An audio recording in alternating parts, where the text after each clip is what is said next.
আসসালামু আলাইকুম, কেমন আছেন সবাই? আশা করি ভালো আছেন। আমি আল্লাহর রহমতে আলহামদুলিল্লাহ খুব ভালো আছি। আজকে আমি কাঁঠালের বিচি চাটনি বানাবো, তো আপনারা দেখতে থাকেন কেউ করে বানাই।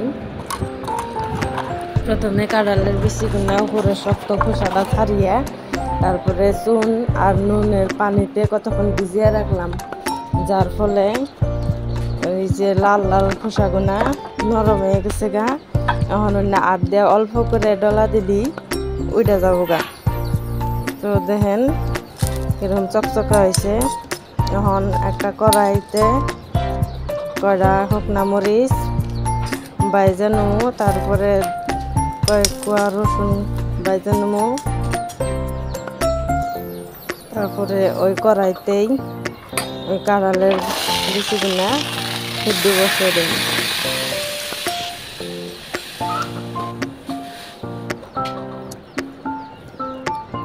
কাঁঠালের বিচিগুলা সিদ্ধ হয়ে গেছে গা।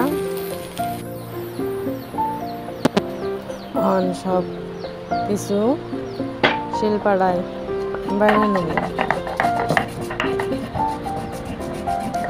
প্রথমে মরিচগুলা বাটলাম, তারপরে রসুন দিয়ে বাইরে নেব।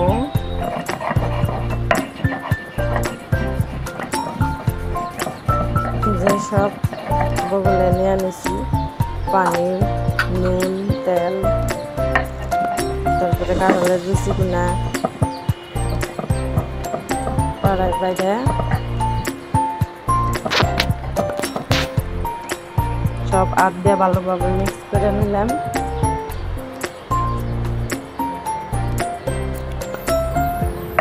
কাঁঠালের বিচি কিন্তু খাইতে সেই স্বাদ।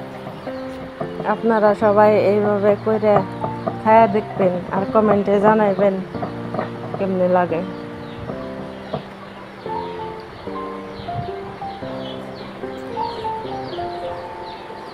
তারপরে এই যে কাঁচা পেঁয়াজ বজুরি করে, তারপরে উপরে কাঁচা তেল, মিঠা তেল দিয়ে আরো দুইবার লাহে লাহে বাইরে নিলি